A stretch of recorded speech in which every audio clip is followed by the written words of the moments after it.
Welcome back to ASARcasm, where history gets a sense of humor. Today, we're diving into the fascinatingly bizarre world of Queen Victoria, a woman who reigned over the British Empire for an impressive 63 years. Strap in, because we're about to reveal Victoria's secrets. Let's start with something that might surprise you. You see, Queen Victoria had a fondness for nudes. Yes, you heard that right. Despite often being depicted as prudish, our dear queen was quite comfortable with the human figure. She even gave her husband Albert several paintings featuring bare flesh, and commissioned an intimate portrait of herself, known as Secret Picture.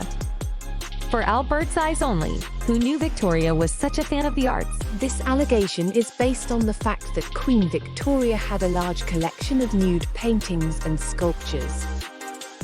However, it is important to note that this was not uncommon for people of her social class and time period. In fact, many wealthy and educated people collected art of this nature. There is no evidence to suggest that Queen Victoria was particularly interested in nudes, or that her collection was any larger or more unusual than those of her peers. Moving from art to science. Did you know Queen Victoria was a literal bloodline changer? She introduced hemophilia to several European royal bloodlines. This rare inherited disease that affects blood's ability to clot was passed down to a number of European ruling families through Queen Victoria. Truly, her influence was felt in every corner of Europe and their medical history. This allegation is based on the fact that Queen Victoria's son, Prince Leopold, was a hemophiliac. Hemophilia is a genetic disorder that is passed down from parents to children.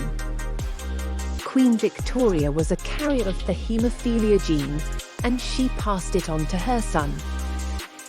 However, it is important to note that Queen Victoria was not the only person who carried the hemophilia gene. In fact, it is thought to have existed in many European royal families for centuries.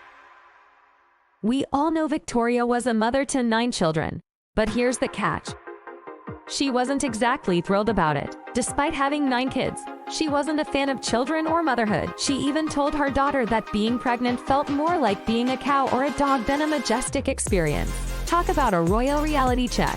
This allegation is based on the fact that Queen Victoria was often seen as a cold and distant mother. She was known to be strict with her children, and she often spent long periods of time away from them.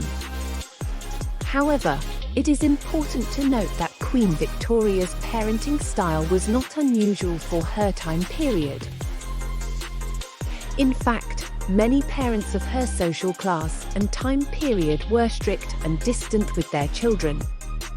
Next up, how about a little action and intrigue? Queen Victoria, it turns out, was quite the target for assassination attempts. There were at least 7 different occasions when madmen tried to do away with our queen. What was her reaction? Well, she supposedly said, "It is worth being shot at to see how much one is loved."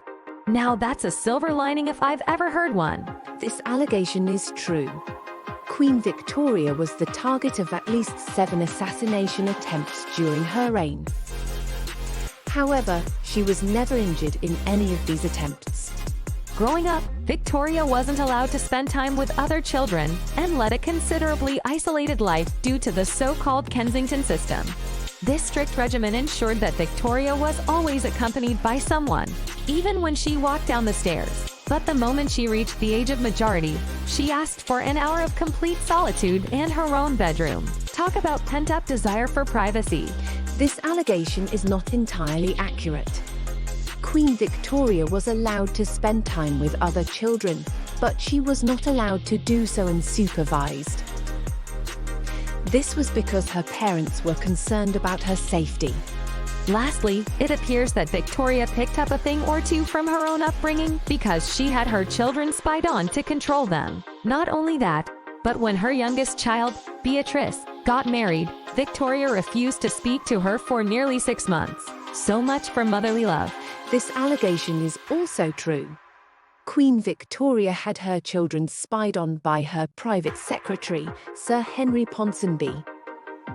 This was done in order to ensure that they were behaving appropriately and that they were not being influenced by anyone who might be a threat to the monarchy.